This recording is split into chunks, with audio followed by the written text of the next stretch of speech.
I didn't tell you to be a multi-million. Nobody came to you as saying like, you got to be a world champion. You want to be a world champion. If you don't want it for yourself, how can somebody else want that more than you do? I'm not telling them that, hey, everybody here has got to be successful. No, most of you you're engaged in average behaviors. You're going to have average outcomes, and you're going to do not much. And I don't mind if those people unfollow me, or I couldn't care less. The thing you said that clicks with me was like, can't want it more than the other person. And I love to coach. It's one of my biggest passions. I love helping other people. I do too, actually, but the right ones. I'll corner anybody if they put in the work. One of my favorite people to work with, Gianni Vasquez. He just won a regional title, right? He's in the gym helping people. He's training. He's doing all the right things. Where other people are like, oh, that's kind of rude. I'm like, no, like, how am I gonna put in more time than you guys? I'm here. I have a son. I'm training. I'm working. Like, well, can you corner me? He's like, I haven't seen you in a month, 2 months. Why would I corner you? I can't want it more than you. Like, I wish nothing wrong on you. Like, hey, you're my teammate. Hopefully you win. But I can't go spend my time, my money. And people are like, oh my God, that's so mean. I'm like, it's not mean. It's the truth. Why would I want to work with someone that puts half-ass work? Yeah. If you don't have $1 million yet, you're living a much lesser life than what could be easily available to you with the right guidance. My head coach has freed up a few spots in his calendar to hold one-on-one strategy calls with the highest quality applicants. If you're doing well already and you're looking to accelerate your momentum and do even better, click the link in the description now and apply for your strategy session. More at the end of this video. Today I'm chatting with Alex Perez. Alex is number 7 in his division, flyweight, yeah? Yes, sir. At UFC. Got 24 professional wins. Got strong wrestling background. I got some legit skills everywhere. But how'd that come about, man? Is it just good genetics? You're just born with all these talents and skills and fitness level? Or what's a fella got to go through to collect 24 pro wins in fighting? Honestly, man, it was tough when I first started fighting. I honestly did it because I was watching people fight on TV, and I was like, I want to try it. I don't want to be a guy, be older, be like, you know what, I could have done that every time my kids, later, I'm like, hey, I could have beat that guy's ass, I could have done that on TV. I didn't want to be that, so I was like, you know what, I'm going to try it out. And I was in college. I was in high school when I decided. I was like 18. I didn't get no college offers for wrestling, so I was like, hey, you know what, I'm going to give this a try. So my manager was like, hey, what we're going to do is you're going to go to school, but the only way I will get you fights if you pass all your classes. Because he wanted me to go to school, wrestle, try to make it, try to do the whole education thing. I was like, screw it, all right, I will. So I did it. My first year in college, I was wrestling and I took one fight and then kind of just fell in love with it. It kind of became addicting, 3 amateur fights and then I turned pro. Turned pro, I think I had 7 fights in 9 months. So I was very active. Back then they didn't pay as much as you get paid now, just in general, even the regional scene. So it was definitely interesting how I got started, and just my journey through it was, from training in a garage to going down to Timoyama, training in a, big gym with mats, rings, and everything. I was training in a garage back home, the Team Ochoa is where I started at. I was training back home with them, and, kind of little by little, I wanted to do this as a career. And I talked to my coach from back home, and the rest is history. I kind of went to Timoyama, got to UFC with Timoyama. I still talk to my coach from back home. So when I first got in, I brought my coach. The biggest thing for me was I wanted to be the guy that brought him to the UFC because I was, training under him forever.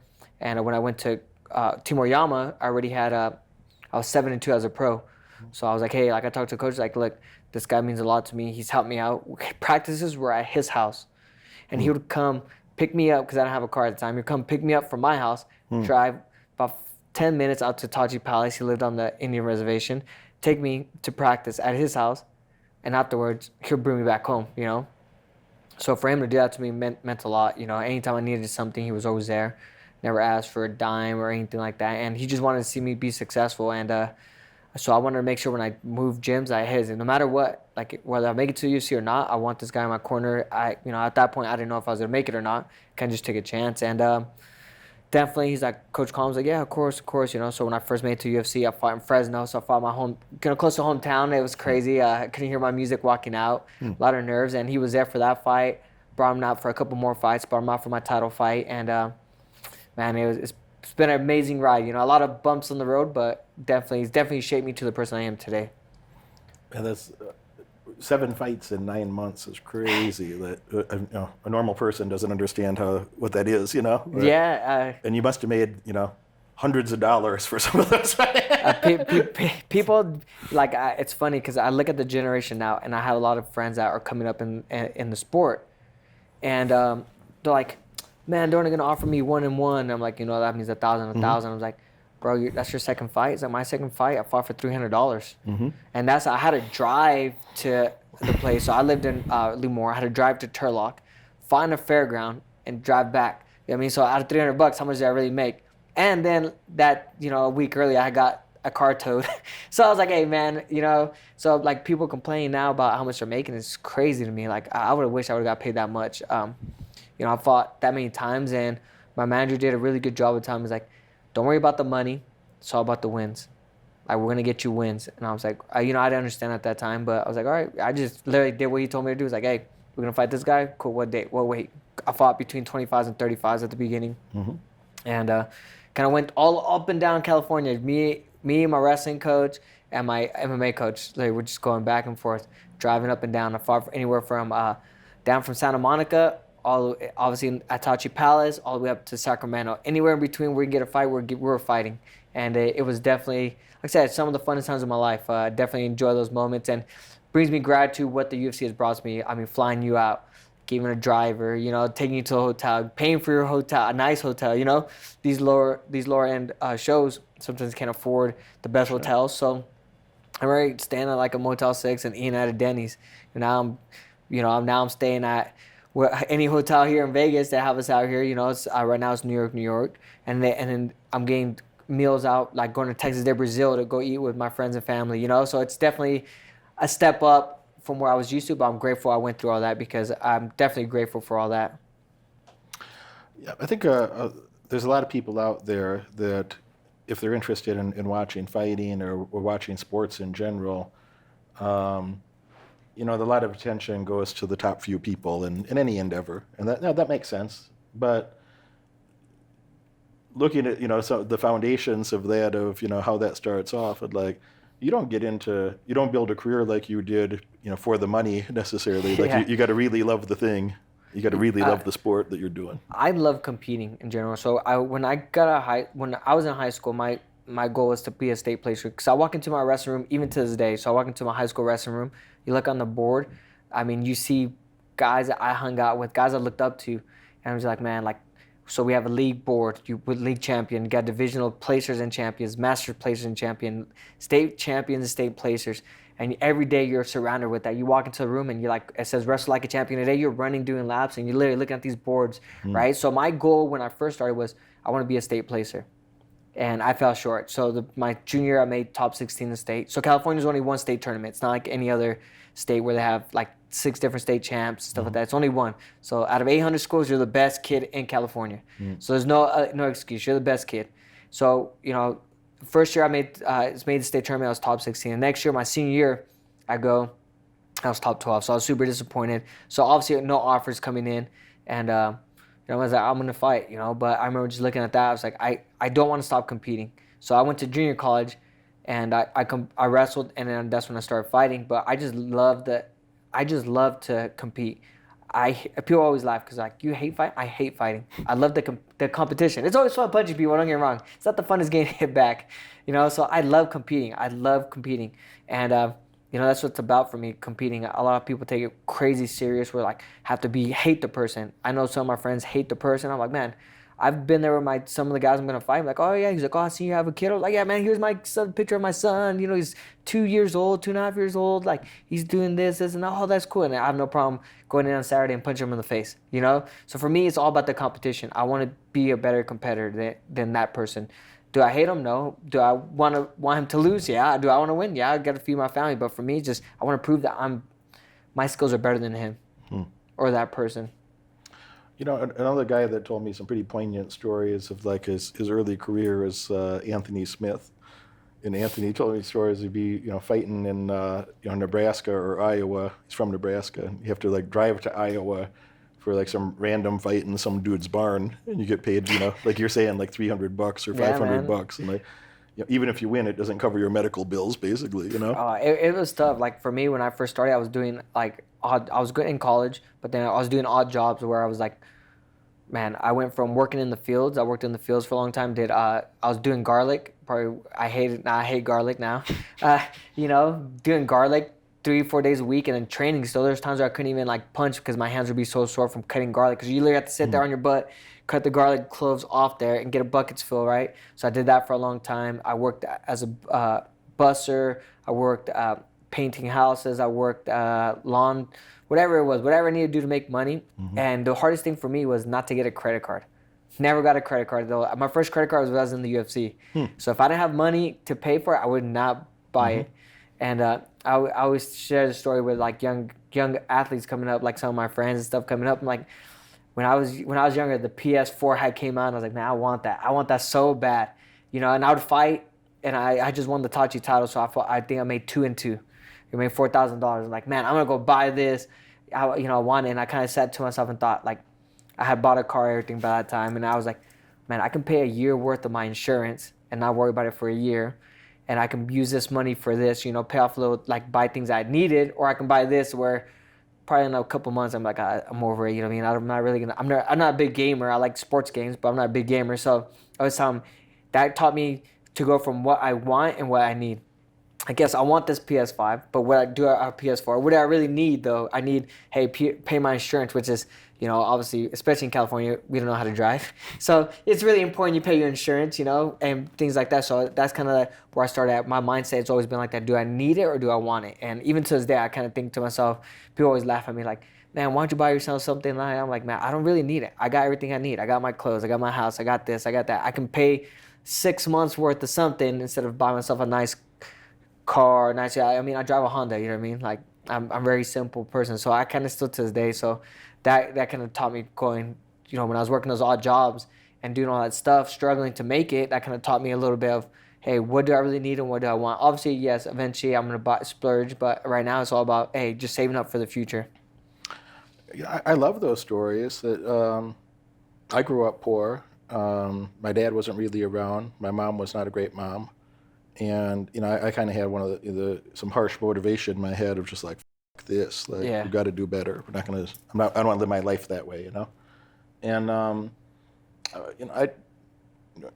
fast forward through a lot of things that, maybe my audience knows about, but, I did a lot of shitty jobs like you, same things that you said. I quit my last job when I was 19. I was working at Walmart, and I got a job there when I was 18. I was fresh out of jail. And I got a seasonal job, unloading trucks and stocking shelves. And I was still on probation, high school dropout. Yeah. So my high school dropout, I was in jail for aggravated assault with a deadly weapon and reckless discharge of a firearm in city limits. And if that sounds nasty, when I was 16, I was stabbed in my shoulder over here, and I didn't like that much. And when I was 17, a young man approached me with a knife, and I'm like, no, we're not doing that again. And I fired a couple shots near him, not at him, and that was pretty much the crux of the situation. So I spent 90 days in jail when I was 17, and then back when I was 18. Anyway, so fresh out of jail, high school dropout, working at Walmart, and that was like that seems like a long way away from anything that you would think of as like successful or having great outcomes in life. Yeah. But it's like, all right, if I can't do this well, then I'm probably not qualified to do much more. If you can't stock the goddamn shelves, you can't unload the truck. So I looked around at the other people that were working third shift doing this, and I thought, like, nobody here is here because they wanted to be. There's some people that are twice my age, 3 times my age, and they're in their 50s unloading the truck at 3 in the morning in the wintertime. And I'm like, and it's like cold out there, And I'm like, like everybody here is a up, including me at that time, Like everybody here is a they're not here because this was their plan, And I'm like, all right, how do you not be a up? How do you make things better? And I thought, like, well, if I can't be the best person doing this, then probably I deserve to be here. So let's just focus on that first. And I wanted to outwork everybody around me. That was a life-changing thought, really. I wanted to outwork everybody around me. I wanted to do the best job I could possibly do, look for more responsibility, ask for more things to do. And they gave me promotions, and they gave me raises, and so on and so on. And that turned out pretty good. That gave me, that structure in my head of like, all right, now let's go apply that in other areas, So I was there for a year and change, and gave me a couple of managerial promotions. But that framework was the most important thing I took from there. Then I was like, if I was working this hard on my own projects, how much money would I make versus what I was making there? And if I continued that work ethic, without a boss telling you what to do, So if you could do that independently, how much money would you make over time? And that's what I did. So I quit my last job when I was 19. Built a couple businesses, took that money and invested it. Today, still, if I'm wherever I'm at, if I find like a nickel or a penny, I'll stop and pick up a penny off the ground. I'm the same way. I do. I don't give a shit. People laugh at me about it. I don't care, man. I'll pick up a penny. If I find a quarter, it might be the happiest moment of my day. If I made $250,000 or lost $250,000 in the stock market, I won't feel anything about that. But if I could find an extra penny somewhere, I'm a little bit happy. So, oh man, I laugh at myself about it, but people laugh at me about that a little bit, and I just don't like to be wasteful of resources because there's times in my life where I didn't have any resources. There's times where things felt pretty shitty, and so when I hear those stories about, I was fighting for $300, I'm like, that's pretty tough, and I find it relatable in some ways, or very respectable that somebody did that, and then years later you got championship fights, fight of the night multiple times, that's a hell of a journey. No, yeah, definitely. Especially being from where I'm from, out in Lemoore, California, people don't understand. When I first set out to do this, obviously I wanted to be in the UFC. I didn't want to fight for any other promotion. I was like, hey, I want to be in Bellator. My main goal was UFC or nothing. That's what I wanted to do. The second thing was, so right next door, town over, it's you got Hanford. So Chad Mendes is from there. Mm-hmm. You got Visalia, you got a couple people that made it, Marion, and then you got Cody Gibson, you got Doug Marshall, right? 2 UFC, Bellator. Then you got town over, you got a guy from Joe Soto, fought for the world title, a UFC title, and was a Bellator champion. So you had those guys leading the way, but people in my town didn't see that at the time.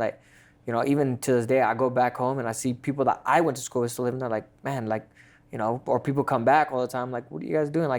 Get out. This isn't the whole world, And I want to show people, hey, just because you're from a small town, I literally didn't have, the best trainers on the planet. They showed me everything they knew, right? We all trained each other. Every day, this was my schedule. I would work or go to school and then run from the gym because I have a car. So run from the West Hills to the gym, which is a mile and a half. I'd run there, I would train, and then run home. But every day that was my schedule. And I would go in, we would roll live, right? Hey, we'll show a couple techniques here and there. We're all teaching each other, just room a couple guys, where, hey, I learned this, and we'd show each other, we'll roll live. Then we'll spar, then we'll hit pads. That was my routine for 5 years, 6 years, And I was like, oh man. And then once I got out to different places, but to train, I got, obviously a little bit more details, but my whole thing was I need to get out of here. I want to show people that you can get out of here. This isn't the world. You can get out, and if worst case scenario, I was just gonna come back. I say I didn't make it to UFC, come back, open my own gym or business back home. But I want to show people my age that, hey, you can get out of this place. You don't have to stay here just because you're a small town kid. This isn't it for you. You can go out. You can go explore the world and stuff like that. So that was my biggest thing. Even to this day, when I go back and help coach or go in there do some coaching for the high school teams, hey man, make sure if you guys get scholarship offers, take them. Worst case scenario, you can come back. You might not like it at the beginning, but you're not there. You're there to get your education, but you're there to explore the world. Some guys left and never came back, and I was like, man, good job, great, way to go. That's good. You're expanding your roots, your family's roots, everything. You're not just stuck here. And so that's probably one of the biggest messages I want to send was just because you're from a small town doesn't mean you have to stay there. And do what everybody else does. We're a big farming community. We're agriculture. We have actually a really large cheese factory back home. It's called Aprino Foods. And, I was like, these aren't the only ways. They're great jobs. They pay the bills. You get really good money working at these places. But, man, you got to see the world. You got to explore. You got to see this because then, you want your kids to do that. And you want, their kids to do that. But if you're not leading the way, then how are they ever going to learn how to do that, Or, you learn how to move out of state or out of town. How are you going to deal with certain things? You don't have family around you, things like that. You're never going to learn those lessons. And, like I said, that was one of the biggest things I want to share with the younger community in my town. I learned so much traveling Yeah, I've been to 60-something, 65, 66 countries, and you see how things are done in other places. To the point you were making, when you see how things are done in other places, and then you go back to your home community, you're like, oh, there's a lot of other ways to do things. There's a lot of other ways to accomplish things, you know? And I just focused on results. I don't, I'm very agnostic how we get something done, but do we get the end outcome consistently?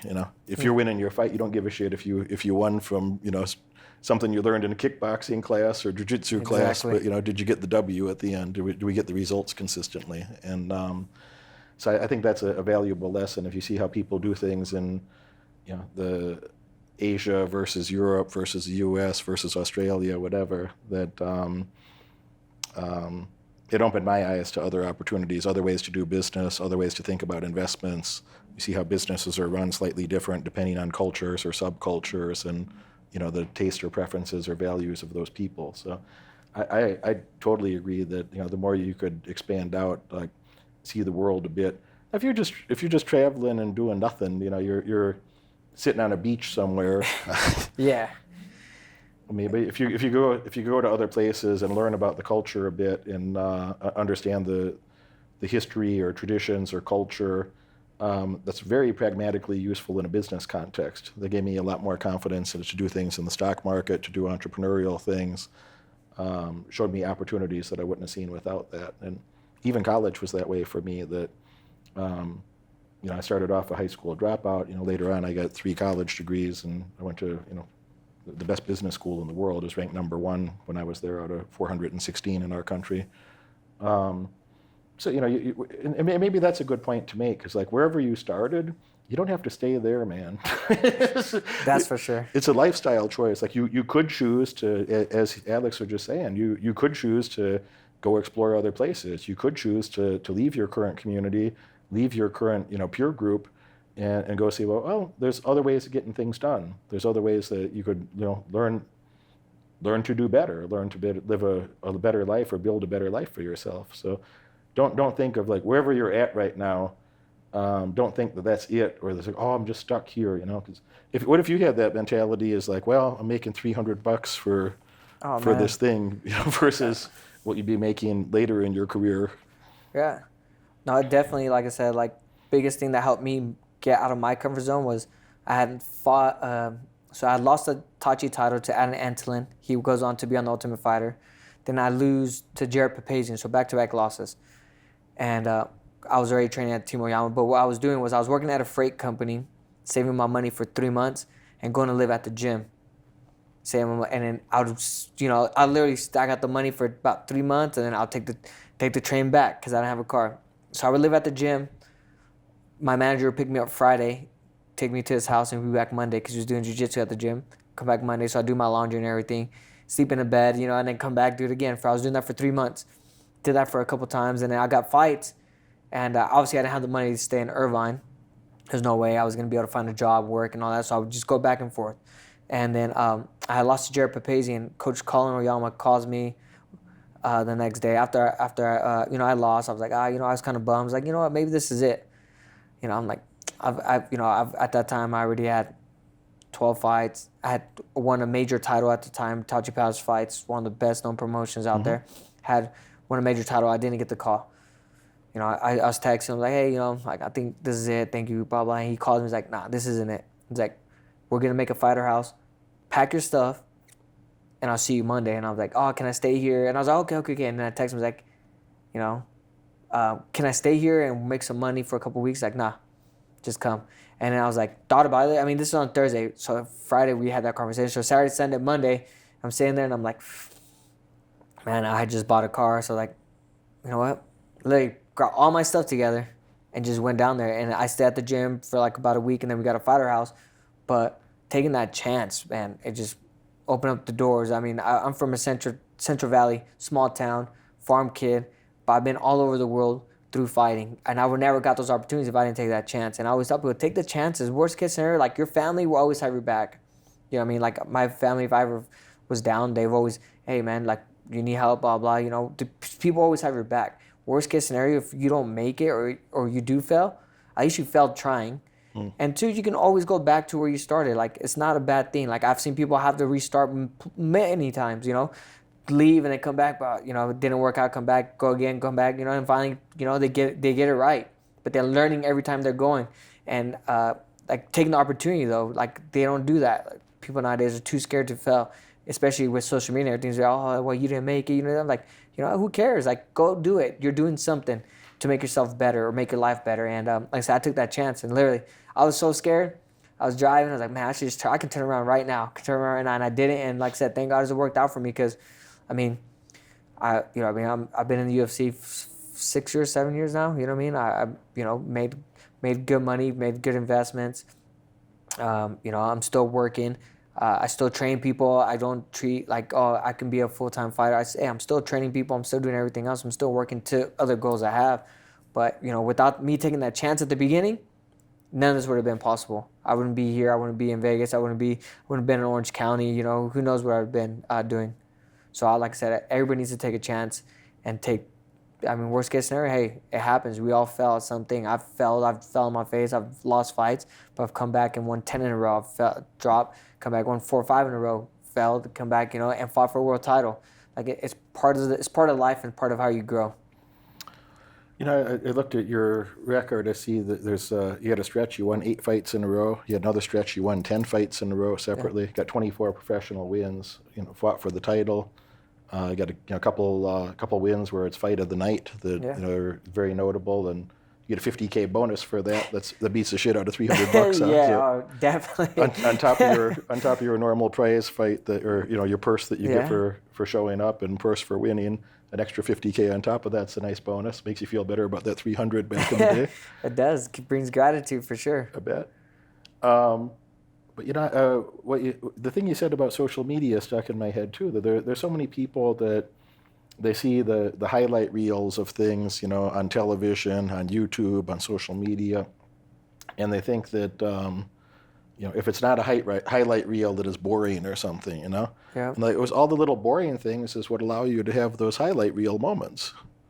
All those little boring things, like, I don't know. I just, anything that I've been successful at, which I've done a few things very well. There's a lot of time spent alone doing boring little things that nobody wants to do, the little annoying things that nobody wants to do.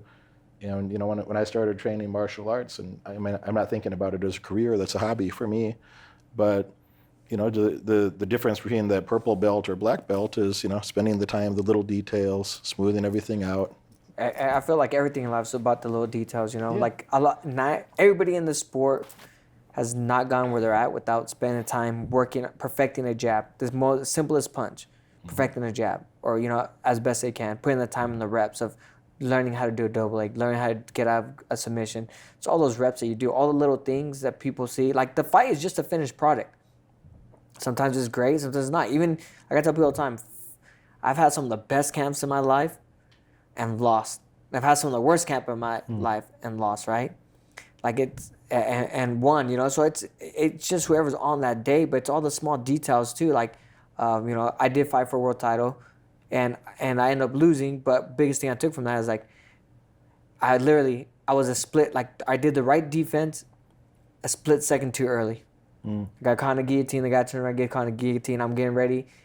I'm getting ready to jump past his legs, he's trying to go out, I'm trying to jump cross-eyed, and literally, half a second to a second too early, end up landing in his guard. I get subbed, right? It's just little split details.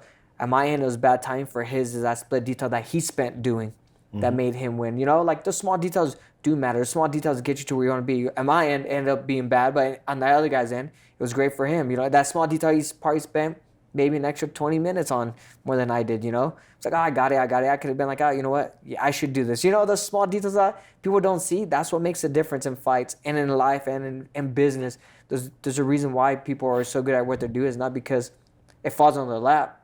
It's because they're grinding behind the scenes and we're mastering the small details and figuring out different ways how to make it better, the small details, or how to improve the small details. Other people are too worried about the outcome and how to improve that, where other people are trying to perfect the small details and trying to make it better, more efficient. And, you know, that's what I got from my title fight. And you going back to saying the small details, it's perfect example, you know, for me. I think about that all the time. I spent an extra 20 minutes a day, you know, could have been different.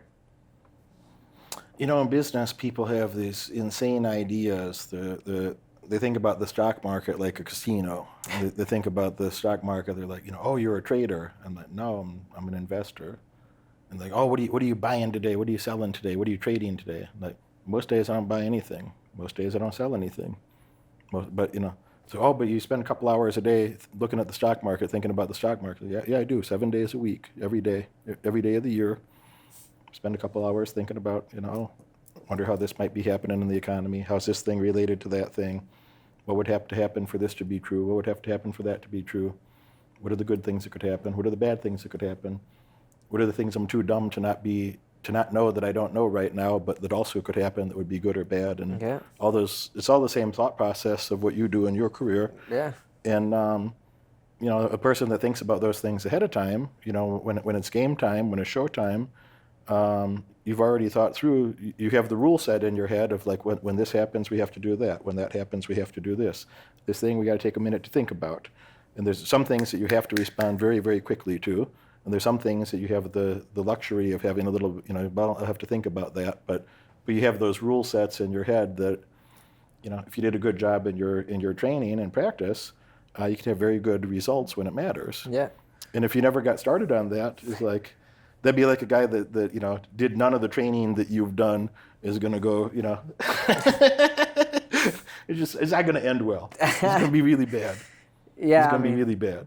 I always tell people there's two results you can get, good or bad. The way getting there, so many different ways.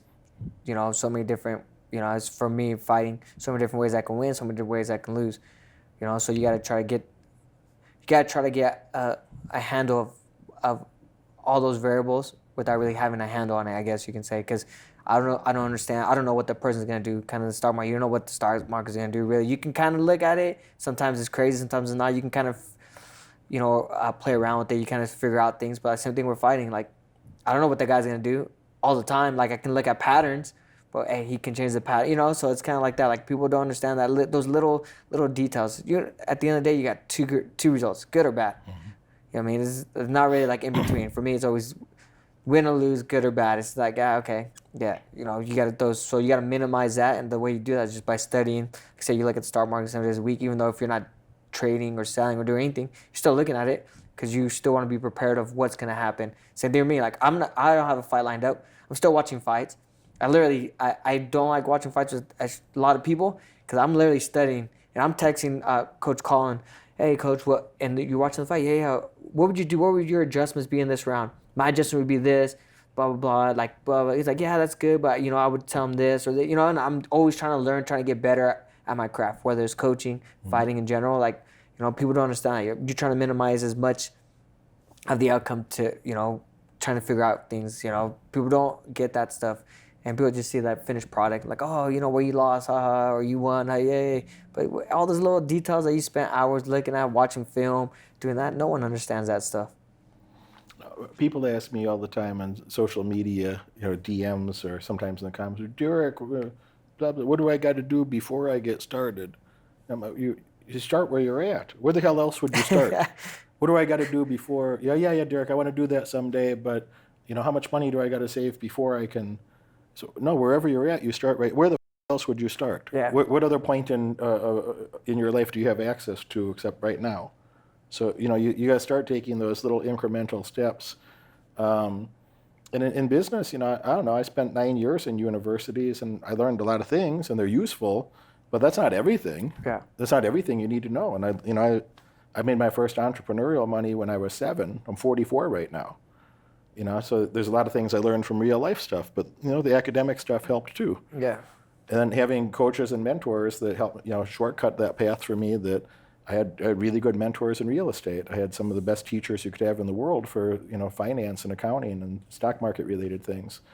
So, you know, it's the accumulation of all those little details that leads to results. And, you know, there's times that I lost money and there's times that I looked really stupid and felt stupid and appropriately so.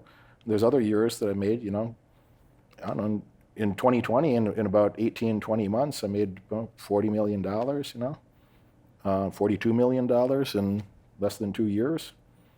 But that wouldn't happen if you didn't rewind the tape, 30 years earlier, and all those little things where you're just fumbling around. Yeah. Or in MMA, like, I'm exaggerating just slightly, but the first year of MMA training is just being like humiliated and embarrassed by smaller guys. I just got smaller guys come beat me up for a year. And then my defense starts to be pretty good. It's like I got really good defense now in a lot of positions. You know how I got that? Because I got tired of little dudes Yeah, man. People don't understand that. You just gotta take the risk. Oh, it's funny. I always get messages. I want to be an MMA fighter. What do I do? It's like first thing, get a mouthpiece. Second thing, show up to the gym. Well, where should I start? You should probably start this.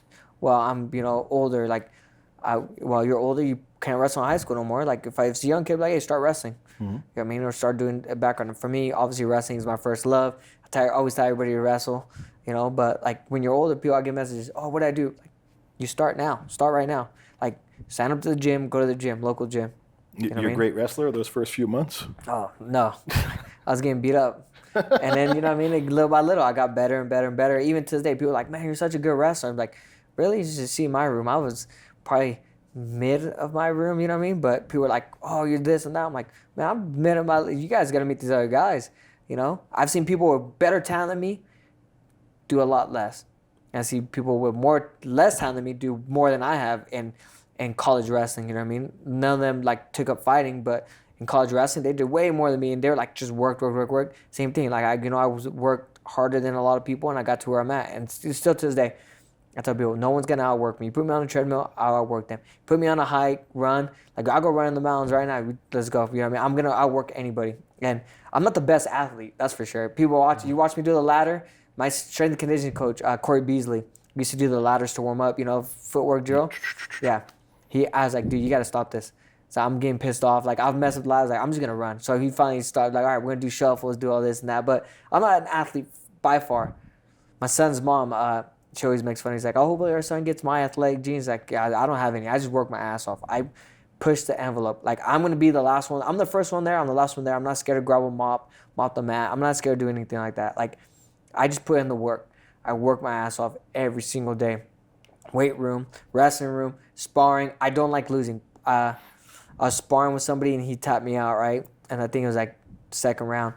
And literally, I called my son and his mom was like, "What's wrong with you? Like, what? Like, who you up today?" I'm like, she's like, "What?" I'm like, "Yeah." I was like, "How about?" And I told her, she's like, "Oh, okay, it's gonna bug you for a few days, you know what I mean? So I'll make sure not to talk too much shit, And then like that, or like Ricky Simon, me and him wrestle all the time, and he got the last takedown.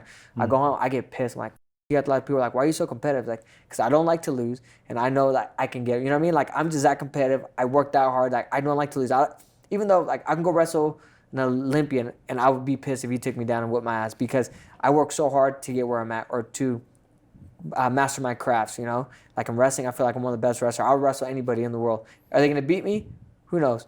But I'm going to give it my all. I'm not going to stop working, you know what I mean? I'm going to try to get a takedown and try to do something, be like, all right, that I vindicated myself, I'm there.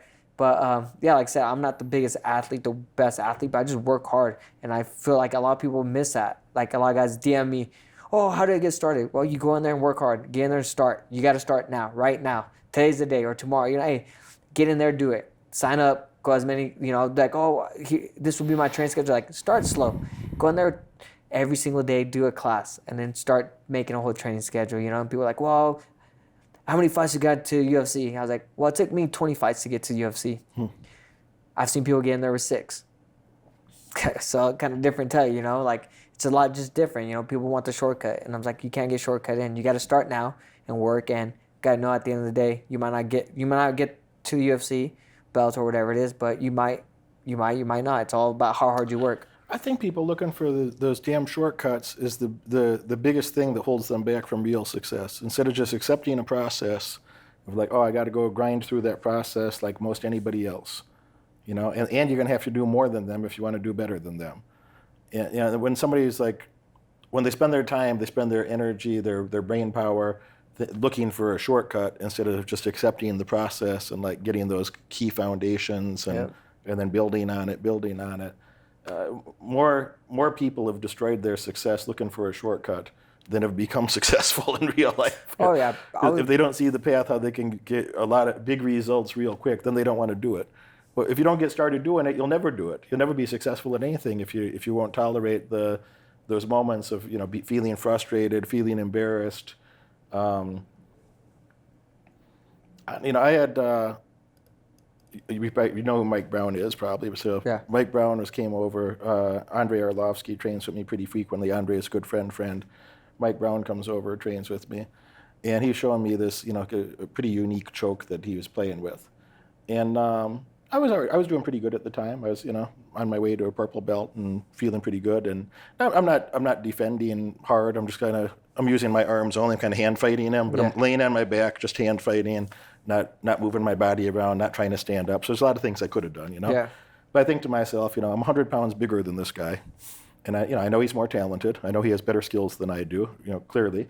He's one of the best coaches, very well respected coach, nice man. Shout out to Mike Brown. What up, Mike? And he's trying to work me over, and I think to myself, there's no way that there's no way he can do this. And for the first minute, I'm right, but he's just persistent, is what you say. He's just a grinder, and he's persistent. I do a real good job for about 60, 70 seconds, and I'm starting to have a little fatigue. And, maybe 90 or 100 seconds, he gets the damn choke. Now, I didn't know I had to fight it. Now, there's plenty of things I could have done earlier to, just literally just push him off me and stand up, and I could have done that. But I was trying to learn something from the experience as well, and I'm just like, I don't see how he's going to do this. And, 90 seconds, 100 seconds later, damn it. So, those if it bothers you that, in business that somebody younger than you could be doing better, or if it bothers you in fighting that somebody smaller than you could choke you or something, well, you're just not going to be very good, You're not going to get good at it if your ego is more important than your goal. You're not going to accomplish any significant goals. You just can't. And and another guy that is a smaller guy, and you mentioned Olympians. Henry Cejudo has become a buddy over time, and he's stayed with me a couple times. He was just over a month ago. He was training with me. He said to get that gold medal, to win his gold medal, he said he's just living at the training center in the Olympic training center, and he said, well, Derek, I'd wake up, and he said every day of the week. My food was 50 feet over there, and the training room was 70 feet over there from his bedroom. Okay. You just wake up and go find some food and go train and take a shower and just have that rotation. He said he called it the triangle, that he just go to, bing, bing, bing, bing, bing, bing, bing, bing. And that's how he spent his life for a couple of years. And, later they put a gold medal around his neck and a couple of UFC belts too. But, if you're not willing to do those boring things repetitively for a period of time, just stay poor. Be average. If that's okay with you, I guess it won't hurt your feelings when I say that. If it does hurt your feelings a little bit, you don't like the idea of being poor, being average. Average means poor. That's not wealthy in any way. If it does bother you a little bit, good. Go start taking those first steps. Yeah, the first step starts now. It doesn't start tomorrow. Like, hey, first step starts now. You look at this. I know people that just literally started. With anything, they start doing it. Like, I just got them to start fighting. Like, literally, it's like, I'm gonna wrestle. Okay, cool. I'm gonna start hitting some pads, and then it just kind of took off. I know people in business started doing things. They hit some bumps in the road, but hey, it's part of the game. It's part of how you learn. Like with my business, I own an acai shop, Acai Republic, out in Orange County. What's the name of the business? Acai Republic. Where's that located? In Orange, the city of Orange, out in Orange County, and I'm learning things because learning how to deal with people, because in my business right now I can tell you to f*** off. Like, hey, you don't want to train here today? Go get the f*** out, Like, I've coached and stuff. Like, hey, cool, you don't want to be here? Out. Like, go hit the bag. Go do something. Don't waste my time. Where in business, I've had to reprogram myself to learn little things like dealing with people. Getting to the biz, P&L, saving, labor costs, all this stuff, food costs, and all my stuff's going on. I'm like, man, it's a whole new game. And I've had some months where, I've lost money and I had to put a little bit of money in there and things like that. But hey, I'm learning and learning and learning, and my business is literally slowly getting better. My 1 year anniversary is coming up September 30th, and to be here a year, where when I first started, I was like, man, I don't know if I'm gonna be lasting that long, because I was messing up a little bit, and now sustaining everything. You know, obviously I want to get better and better with that. You know, by next year I want to open up another one. Before, at first I was like, you know, I got this one, I'm cool. But now I'm thinking about what's next. It's sustaining itself. I you know, start making a little money. Now I want to put it back in the business and make some more money. And you know, it was one day to the next. I literally was like, what am I doing with my money? You know, I sit in the bank. I'm gonna invest in this. I loved the company before I even joined it. I loved their product, and I was like, you know, it's healthy for me and everything to eat. And I was like, I can get to a lot of these guys.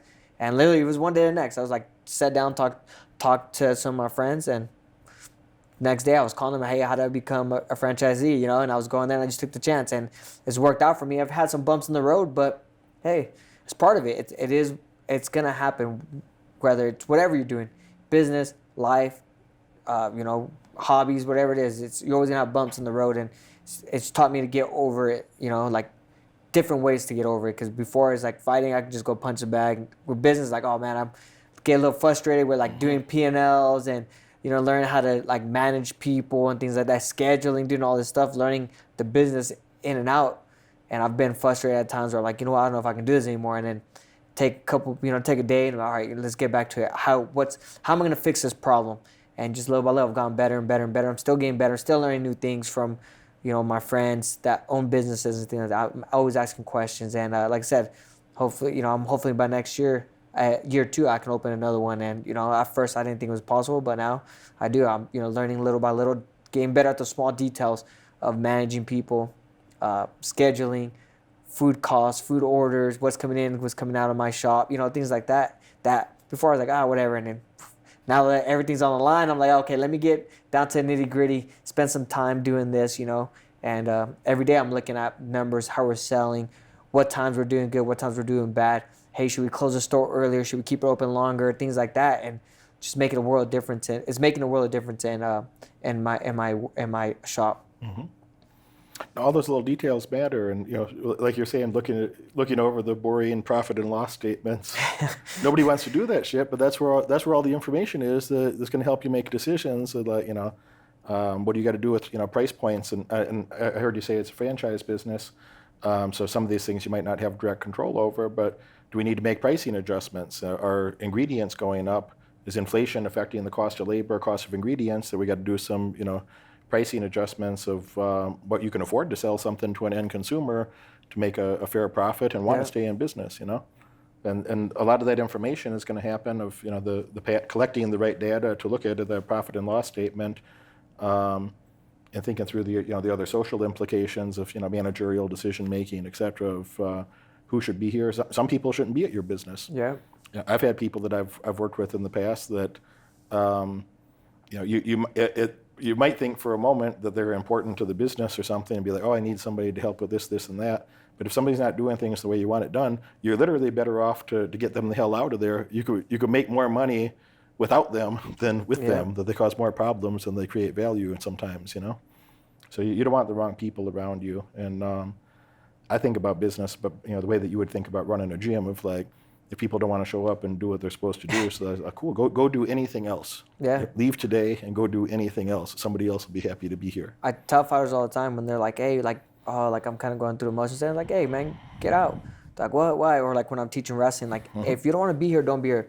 Like, well, I pay for this. Yes, you pay for this class, but do you pay for your partner's bills, like medical bills, in case you hurt them? You're going half-assed through a motion or through a takedown or something. You can hurt your partner. In training, same thing. Fighting, you can hurt your partner.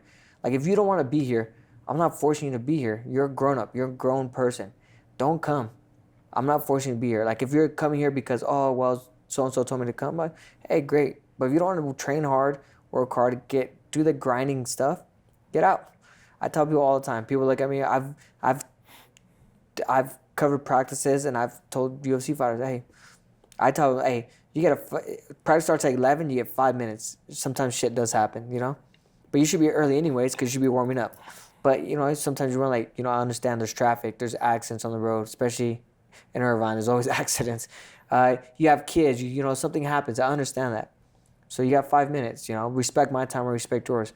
I've told people, hey, boot it, get out. And people I'm like, go hit the bag. I was like, you guys are going to allow him to come in and practice? Like, what do you mean? Like, well, yeah, he's our teammate. He's like, but then he's not respecting you guys. He's going to think he can do this all the time. You guys are here on time. He's not. You know, time is money. Your money is training. The way you make money is training. This guy's not respecting your money, your time. So you're gonna let him train with you guys. You're gonna show him anything like, hey, get out. Don't train. Like, you don't want to train or you don't want to be on time, leave. People don't understand that time is money. You know. I always tell people I lived in Irvine, a little bit more expensive. We're in Santa Ana and places like that, right? They're like, oh, you can save $500. I'm like, but my time is money. It's like I do so many private lessons. I'm at the gym so much. I'd rather drive 5 minutes away instead of 30 minutes away. You know, it could be a 15-minute drive, but traffic out there in California is crazy. Mm-hmm. And that's money out of my pocket. I can go home, shower, eat, see my son, go back and go train people. By the time you get home, shower, eat, and everything, but you know, it gets a little bit more expensive. Like, well, saving gas, like, we're not really. You're sitting in traffic. Mm-hmm. Like, you know, you're trying to shortcut a little too much. I understand the process. I understand what you're thinking, but yeah, I'm paying $400 more on rent, $500 more on rent. But guess what? I'm making that plus more because I'm doing extra private lessons where I couldn't do if I was doing there. I'm spending more time at home with my son where I couldn't do if I was going back and forth. I'm doing little things that are making me better. Saving money on gas, saving on this. Yeah, I'm spending more on the rent, but I'm also, it's even not to the gas. You're spending that much money a month on gas. You could just bought a nicer place and stay down here down the street, you know? And people don't understand that little things like that. And I think that for me definitely makes more difference with time is money.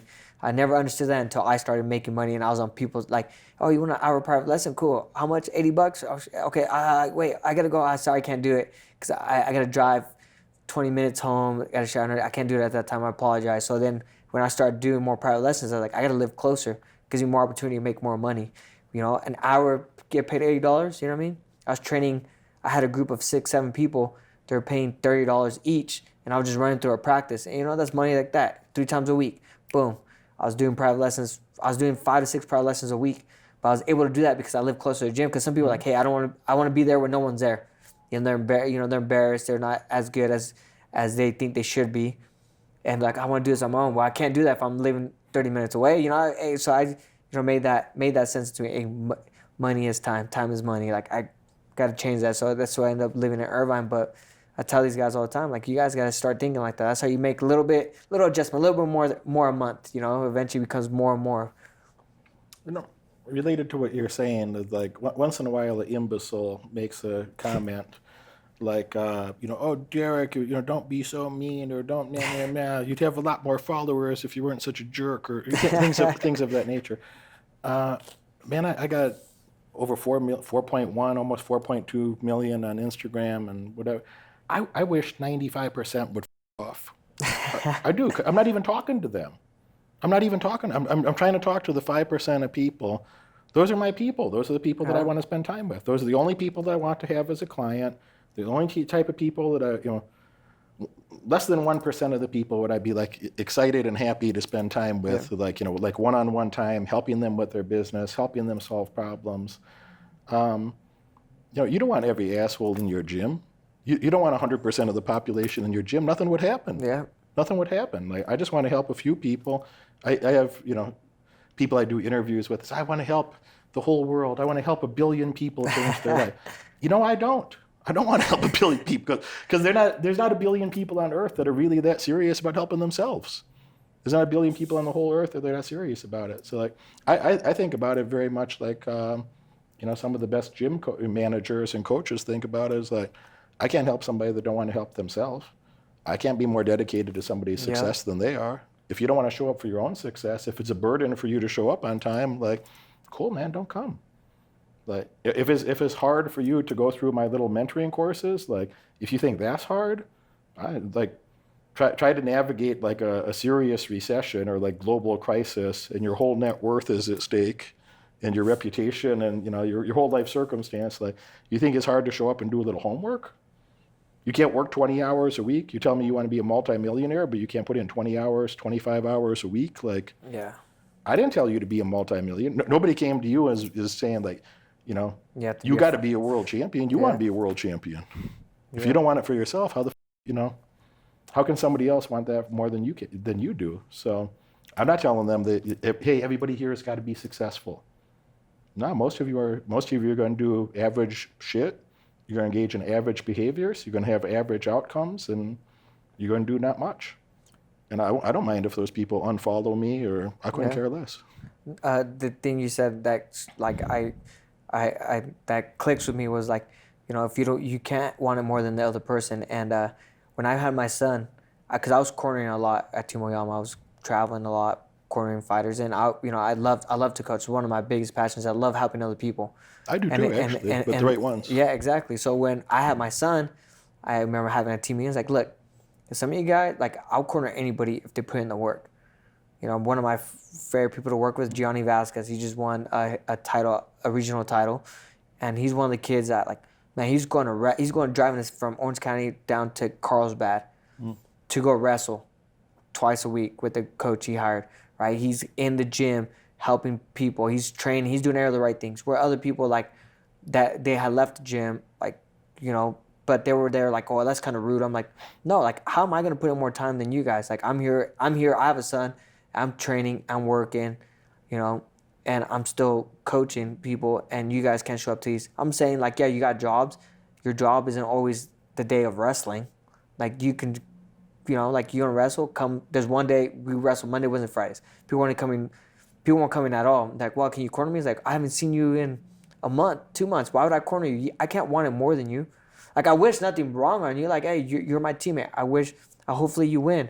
But I can't go spend my time, my money, the time away from my son, especially that, you know, I'm never going to get those moments back. I'm not going to spend time for my son back, you know, just because, you need someone to corner you. If you're not putting the time, and people got offended by it, and people that did, like, I was talking to the people that, you know, I knew, like, I mean, I didn't have to worry about a certain group of people. I had to worry about the other one. Like, hey, these guys are going to get offended. I know the people that I'm going to work with are not going to get offended because they're like, well, all the time, you know?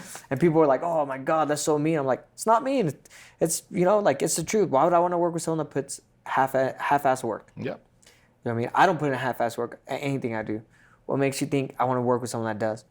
Like, sometimes, hey, circumstances are different. You know, you have to work, blah, blah, this and that. But I was like, I don't charge teammates money for private lessons. Like, hey, you need help on next shift? Just tell me. I'll be at the gym. I'm always at the gym. Tell me. Bring a partner. I'll help you. You know, you don't want to do that? Hey, we're training these times. I can help during training schedule. I work, you know, I can stay a little bit later or come a little earlier. You know, if you don't make those efforts, then I can't make those efforts for you. I'm not going to be like, you need to be in wrestling every day. Like, hey, you need to be at practice.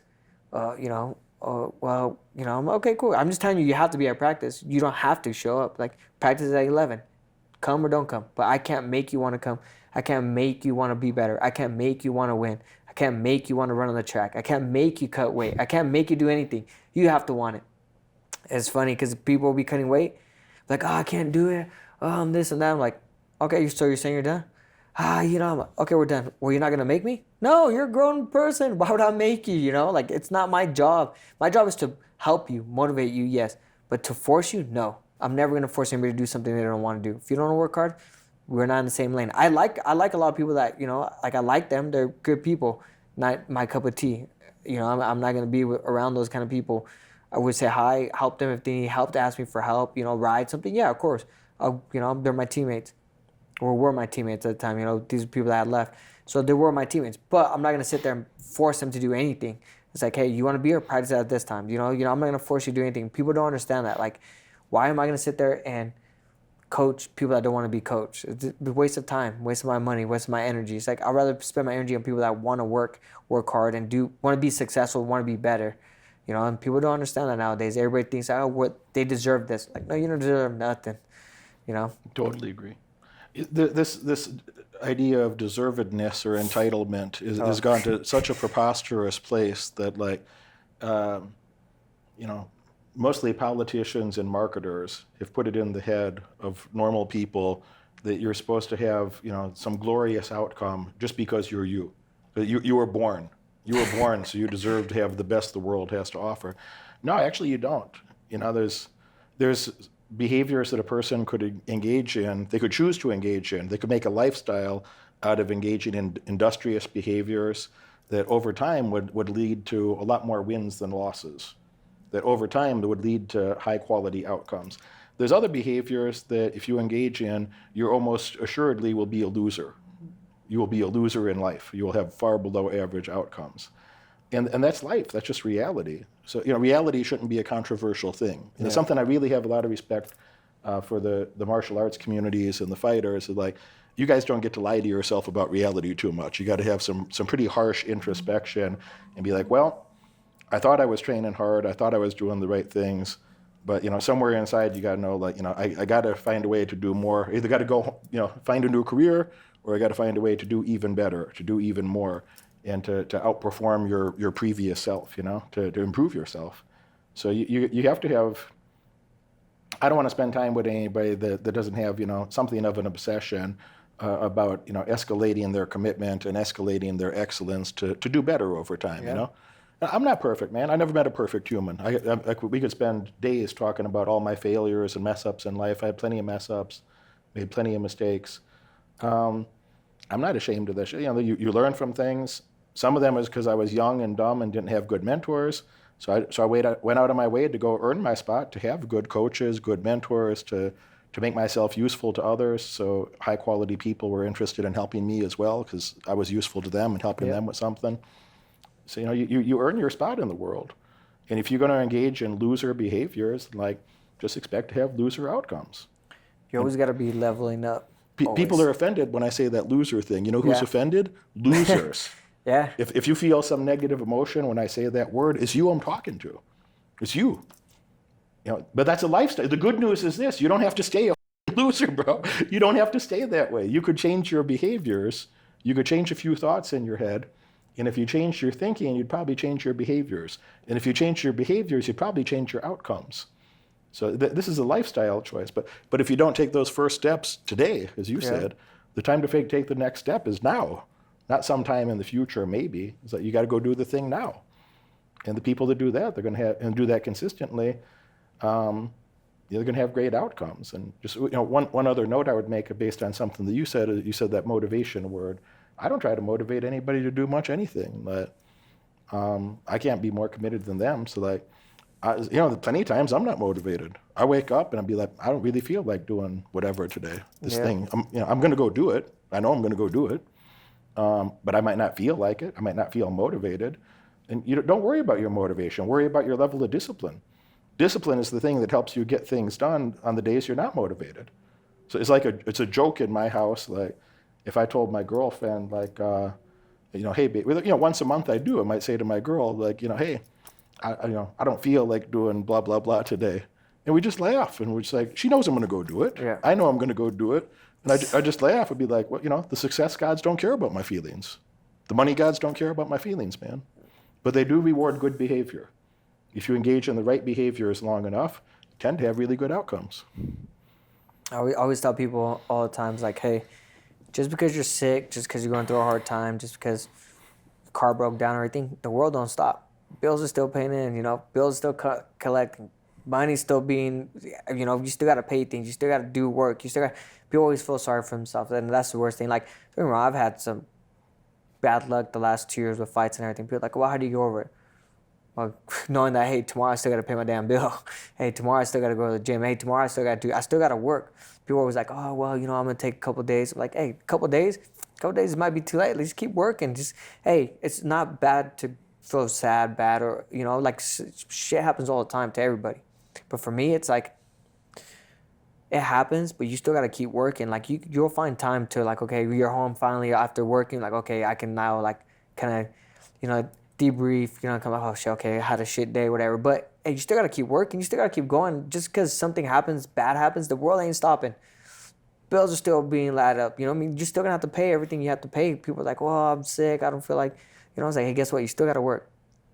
I've worked sick. I can't go to the gym. Okay, I can't, I'm cold. If I got a cold or something, hey, I can't run at the gym. I can't go to the gym. Well, guess what? I feel like shit. I still got to go outside and run. I still got to do something. I can't just sit here on my ass like, oh, I feel bad for myself. I don't feel good. I'm going to sleep all day. Like, no.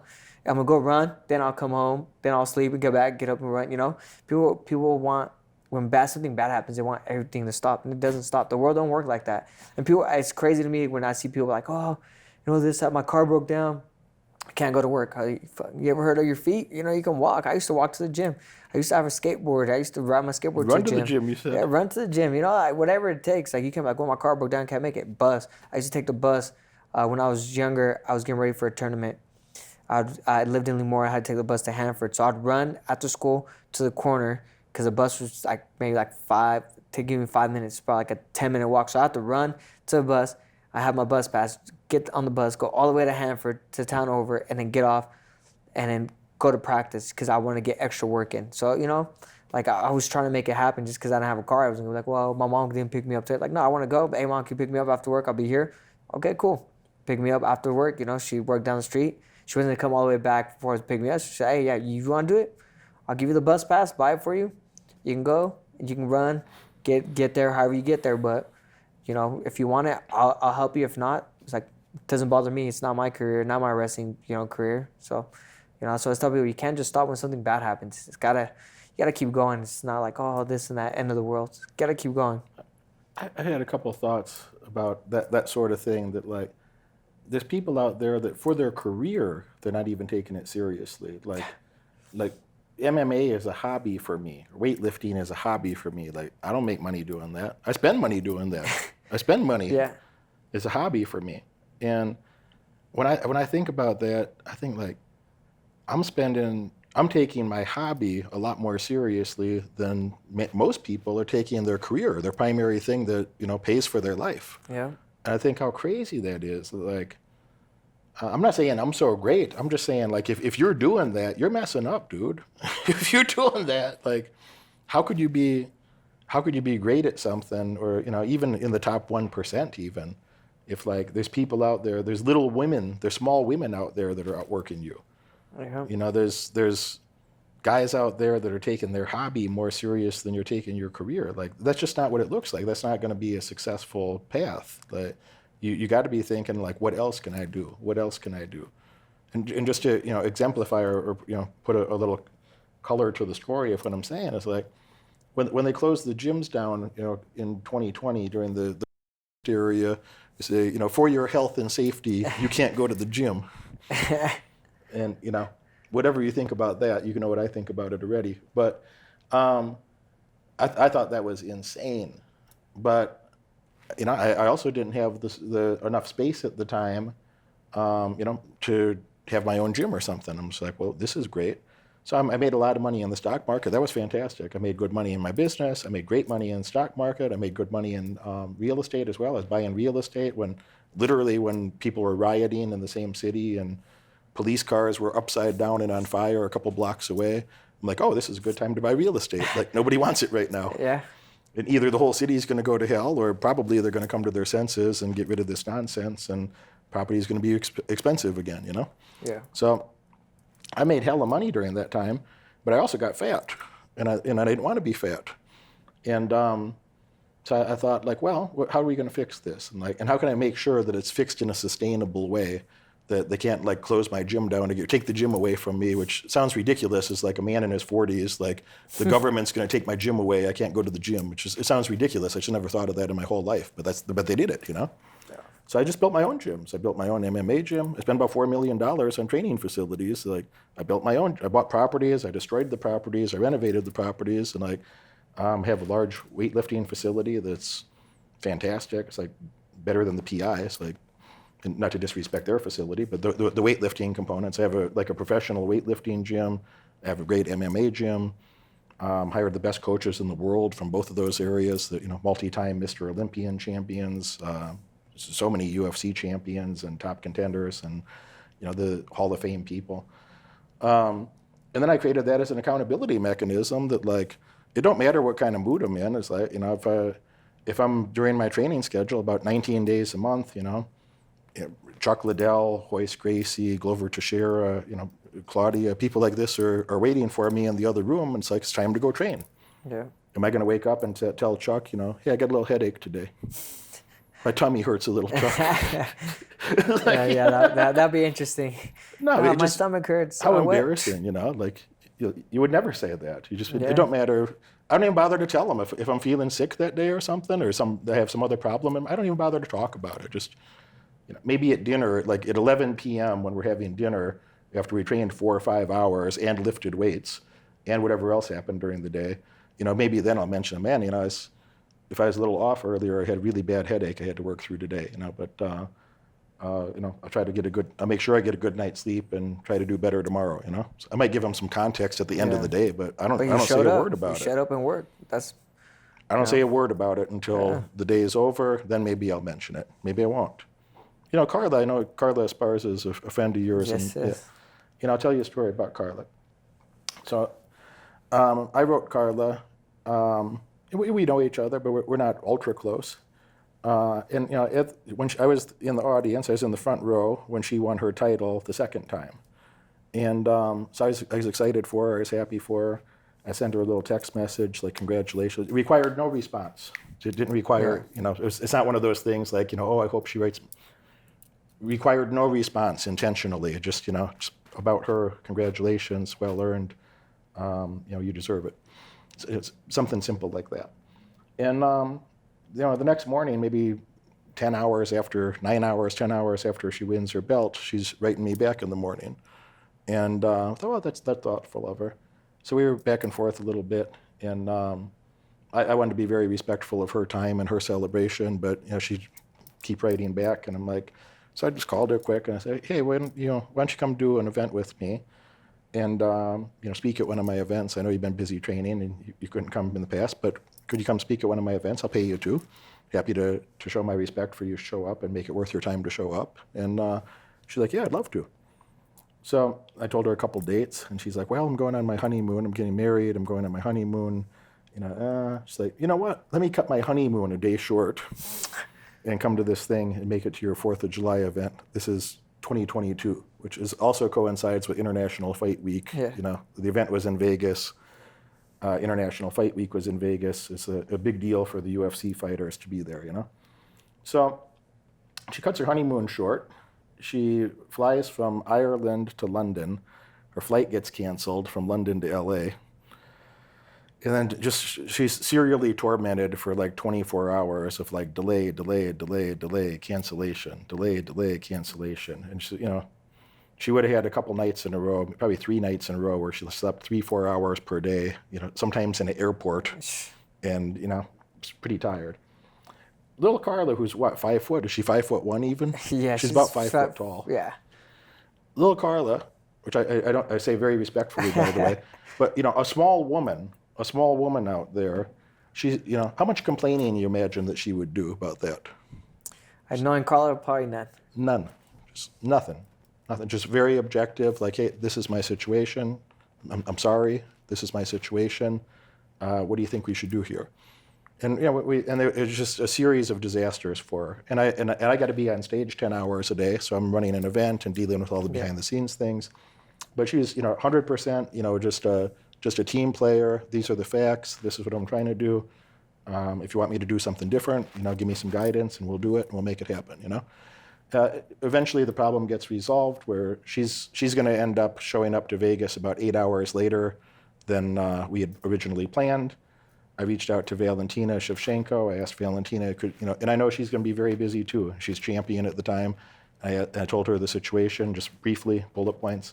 I said, Valentina, is it possible you could come one day early and Carla could come one day late and, switch spots? Valentina made it happen. Carla made it happen. Neither one of them, not a bit of complaint. Nothing. It's just 100% good team players, And I think about that like, first of all, I had a lot of respect for Carla, and thank you for Valentina as well. I think about what we were just saying. There's guys out there that want to complain. They're more worried about their emotions than their goals, Yep. And I have so much respect for there's some women out there that are small women that are outworking you, that are not complaining. They're smarter, they're richer, they're more talented, because they're focused on their goals. They're not focused on excuses. They're not focused on little bullshit, complain about little bullshit. Just focus on the goal. Go make progress towards the goal. And they live their lives that way, and that's why they're world champions. And then when I see a man, what they call a man today, complaining about whatever their circumstances are, it's like, cool, man, I had plenty of tough days too. You had plenty of tough days too. Yeah. So you want to talk about your goal? You want to accomplish goals, or do you want to come up with excuses? Your excuses don't care about your goals, man. Or you say it the other way: your goals don't care about your excuses. Like, somebody's going to be the champion. Yeah. Somebody's going to be a winner. Somebody's going to go get shit done, and most people aren't. So if you want to be that person, you got to go do the thing. Nobody cares about your damn excuses. Things come up in everybody's lives. So I a lot of respect for, shout out to Carla again and Valentina. Thank you both. And that was, a thought that's been rattling in my head for some time. It's like, if somebody's taking their hobby more seriously than you're taking your career, don't expect them to take you seriously. When there's little women out there that are out working, most men, don't expect anybody to take you seriously. That's a lifestyle choice. You could choose to do more. You could choose to do better. So, in your life, you made those choices. Be like, when you're making $300 a fight, you're probably not thinking, man, this is great. Yeah, no. You got to have a vision of a bigger future, and you're out doing it. Oh, definitely. Like I said, talking about how people were complaining and stuff. I know people that went from being in fighter houses, and then the fighter house is getting canceled, right, because of stuff like that, and then having to get a real job because the fighter house has closed down, right? They weren't paying for housing. They were like the gym was, and their fighter house getting closing, and then like, man, it's freaking hard working a real job and then coming to train. I'm like, I bet. That's 99% of people do. Like you're like 1% of people that don't have to pay for anything. And you know what I mean? You took advantage of it. Good or bad, that's on you. If you're not happy where you're at in your career. But it's like, that's what not, like, I mean, to this day, I still train people. People are like, well, that's not work. I was like, it's technically, yes, I'm not clocking in, clocking out, but I'm still training the people. I'm always trying to make money. I was like, where these guys were like not doing private lessons, teaching. I was teaching class for $20 at the time, $20 an hour class, boom, boom, and my private lessons, So I'm hustling. I'm teaching 5-6 classes a week, plus 4 or 5 privates a week, plus training, coaching, do whatever I gotta do. And I just remember people complaining about, man, it freaking sucks that we have to get a real job. I'm freaking tired. I'm like, yeah, welcome to the real world, man. Like, that's what 99% of fighters have to do. And some people are lucky enough not to do it. More power to them, you know what I mean? And they were that 1%, but it's just crazy to me how to hear people complain about having to really work and train. Like, hey, man, like, I didn't get to this point not working. Like, you're going to work no matter what. Like, even when you're done fighting, like, that's why I started this acai shop, because I wanted to, after fighting, what am I going to do? Like, I want to coach, but let's be realistic. Unless you have, guys making real money, you ain't getting paid that much in coaching. Do I want to open up a gym? Maybe, but I've seen the back end of how hard it is to run a gym. Just a gym, and that's why I want to start my business, so I have something to fall back on. A lot of guys nowadays are doing that, and they're scared to work. Like, I know when I retire, like, I'm going to have to work.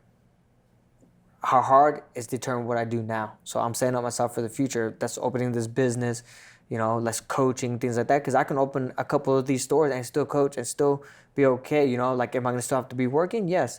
But, my goal is, when I'm older is to, for me, I always tell people laugh when I tell them this, my goal is to retire. I'm still going to have to work. I'll hopefully not go to McDonald's or anything, not shitting on that job, but you got to shit on a job, but you know what I mean? Like, I want to work. I don't want to work where, like, I'm slaving away and doing something. I want to work. I want to enjoy work. I just want to be wealthy enough to pay my mortgage, see my son grow up, eat Korean barbecue once a week. You know what I mean? That's not too much to ask for. Like, do I want to be a billionaire? Yes, of course. Realistically, can I get there?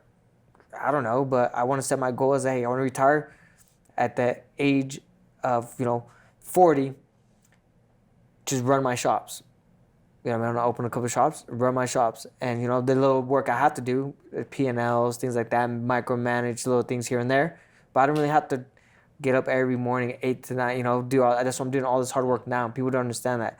It goes back to the people, like, we're taking advantage of things. They're like, oh, man, I'm so tired of having to work my real job and then train. Like, hey, we all have to do that. Even, how many fighters in the UFC right now can say they can retire right now and not have to work a day in their life? How many of those guys can really say that? And man, what do you think? I think even saying 5% is a lot.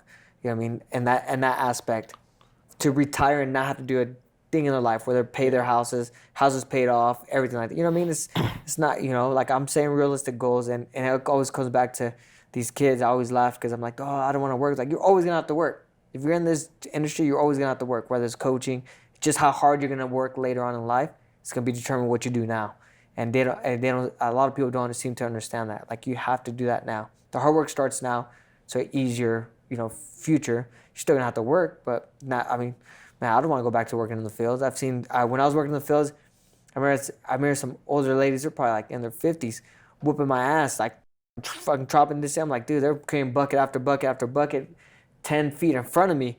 And I'm like, God damn, dude, they do this for a living. I'm like, what are you guys doing here? You guys are 18, 19 years old. They didn't understand the MMA thing, but, they're like, what are you guys doing here?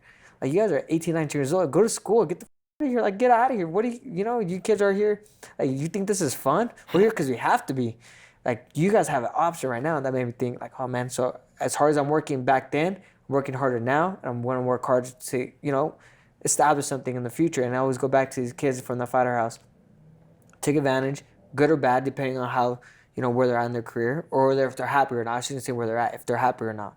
And then, complain, I got to work a real job. I'm like, well, fuck, man, we all got to work a real job. We all got shit to do, we all got bills. We all got debt. We all got, we all got problems. Like, a lot of guys don't understand that at all. And it just drives me crazy when I hear someone like, well, it's freaking hard working a real job and training. And I was like, okay, welcome to the real world, man. A lot of I've seen people do it with kids.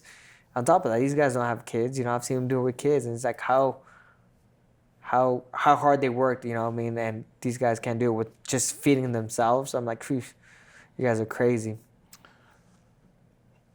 Yeah, I mean, that's the life for most people. And, the couple, maybe in summary, the last couple of thoughts I had, while you're sharing that is like, I don't think it's a great thing to avoid hard work, man. I enjoy working hard. I don't have to work. I don't have to do anything. I got to pay taxes and die. Government's going to take some of my money, and someday I'm going to die. That's what I got to do, Yeah. But I have a lot of dividend income. I have a fantastic business making, great money in my business. I don't have to work with one person I don't like. If I don't like, if somebody's not putting in the work, I write it right into my terms and conditions. Like, you don't do the homework, we just throw your ass right out. It says that very clearly. They sign and agree to that before they come. Like, you don't do the work, you throw your ass right out. You're not going to be there. You don't deserve to be there. So I get to work with people that I, sincerely respect or enjoy being around. I make a lot of money from my investments. I enjoy my life, But when I finally, after 30 years of chipping away at it, when I finally had enough money from entrepreneurship and investments where I don't have to work. If I did nothing in my business and it went away, my investments will pay for the rest of my life at a high level and spend more money than I need to. I'd have more money than I need to spend. But then I needed a new project. So then I started thinking about go play with this martial arts stuff and go train, 70 hours a month like that. So I don't think it's a virtue avoiding hard work. I think the people that I see and that are very successful, they need a project. I need a project to feel happy. Like, I need to be doing something. So I think it's a privilege. It's like a dream. It's like a dream come true that, I'm in a situation later in life after, 30 years of work and stress and, not feeling comfortable. Like, it's a privilege to go get your ass kicked by Chuck Liddell or something. Or it's a privilege to have, one time where, Gordon Ryan's choking you or Hoist Gracie or something, like, how many people would love to have how many pro fighters would love to have the situation like that, All of us. So, I don't take that for granted ever. I feel I'm grateful to myself, and I appreciate, I feel happy with myself, the efforts that I made earlier. I feel grateful to have access to people that I respect, that are some of the best people in the world, many of the best people in the world to ever participate in that sport, that I get to learn from people like that. And, it took them decades to learn what they know and to share a little bit with me. I feel, grateful, and it's a privilege to have some of those people and relationships in my life. But I got to make sure that I do my part to, show up, be respectful, learn. When they come back a few months later, Yeah. Imagine how embarrassing that would be if I asked people like that to come over every 3-4 months and work with me. Like, it'd be embarrassing if I wasn't doing significantly better when they come back 3-4 months later. There better be some results. Yeah. There better be some new progress. So I think about that in the back of my head, week after week after week, day after day. It's a hobby. It's a hobby. It's amazing to be able to do that shit. So don't shy away from hard work. I think when you have that click in your head that, like, your reward in life for overcoming your current circumstances is not like you get to chill on the beach till you're dead, and nor would anybody really want that, I hope. Yeah. Your reward in life for overcoming your current problems is, like, you're now qualified for, like, harder problems. You're now qualified for a higher level skill set of, there's fewer people that can overcome the next step and the next step, and that's that championship shit. That's that fight of the night, fighting for the belt. Like, there's very few people that have earned the spot to do what you're doing and to do what you've done. I think it's great what you guys do. I think it's one of the most honest and sincere and admirable things. That, like, it's why all the other athletes look up to the UFC fighters. It's like, you guys work harder than anybody. You got more at stake in terms of your health and physical safety. And it's hard to do that shit. And you don't get to blame the rest of the team. Yeah, man. Like I said, I'm grateful. I'm blessed to do what I love. I love competing. I love coaching. I do it for a living. Not too many people can say that. I've seen people go to work miserable, and I hate seeing it like that. Friends included. I've seen friends be like that. Like, oh man, I'm my job. Like, hey, do something about it. Some guys are too scared. Some guys aren't.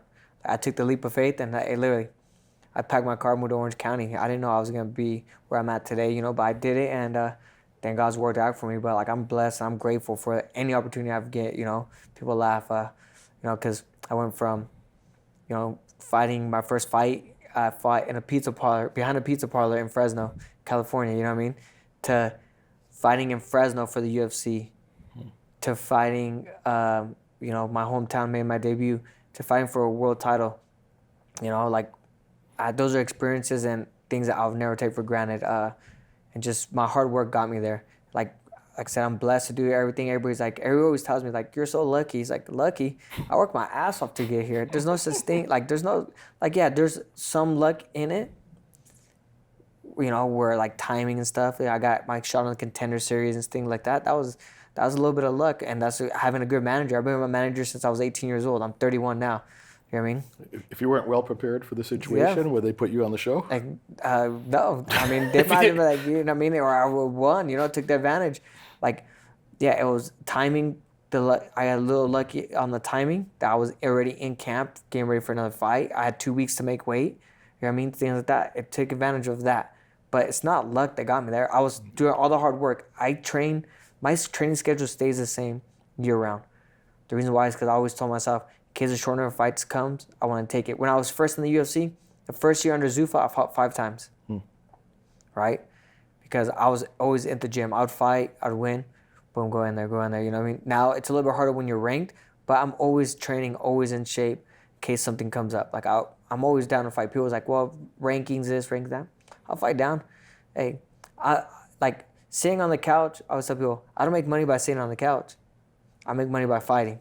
So I'm always in shape to fight, whether it's at 25s, 35s, whatever it is. I'm always in shape to go fight. Whether am I going to be in the optimal shape year round where I'm running 5-minute miles? No. But hey, I can go in there and fight 3 rounds hard and know that I'm confident enough to go in there. I can win a fight. Now we're like, hey, do you want to fight in 2 weeks? We're like, well, let me go start running right now. Hey, I'm always in shape. And that, like I said, hard work got me there. Hard work, like you said, don't shy away from hard work. I try to run through those obstacles. Do I fall sometimes? Yeah, but part of life. I'm always working hard. I'm trying to outwork everybody. I'm just grinding. And people shy away from hard work and the grind. People are scared to grind.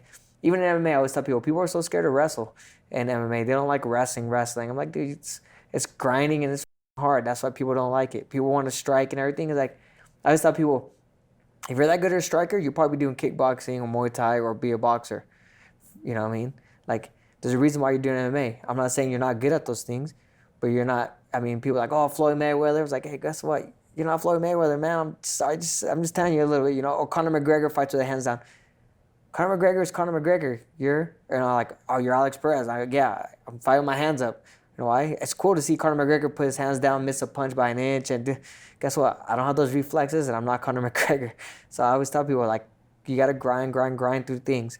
Wrestling is hard. I love wrestling. Wrestling teaches you hard work, determination, and that grind. And people shy away from all three of those things. And I just feel like hard work will get you anywhere you want to in life. Start putting in that hard work today. You have to have that dedication. Got to be on that grind. Best time to start that hard work is today, is right now. Alex Perez, thank you so much, man. Thank you for I appreciate having you coming me. through, sharing some of your life and your experiences. Oh, man, thank you for having me. I really appreciate it. Definitely one of the funner things I've done, you know. You watch this video all the way through, and that tells me you're dedicated to learning more and earning far above average outcomes in your life. Congratulations for that. But now it's time to take action. If you could have earned those results by yourself, you would have done it already. My head coach has opened up a few spots on his high-demand calendar for an in-person, one-on-one strategy session to help you. On this call, we'll give you pragmatic advice that you can implement tonight to get laser-focused on the right metrics and leave mediocrity far behind in your past. Click that link right now in the description below and apply for your call immediately. Do it now.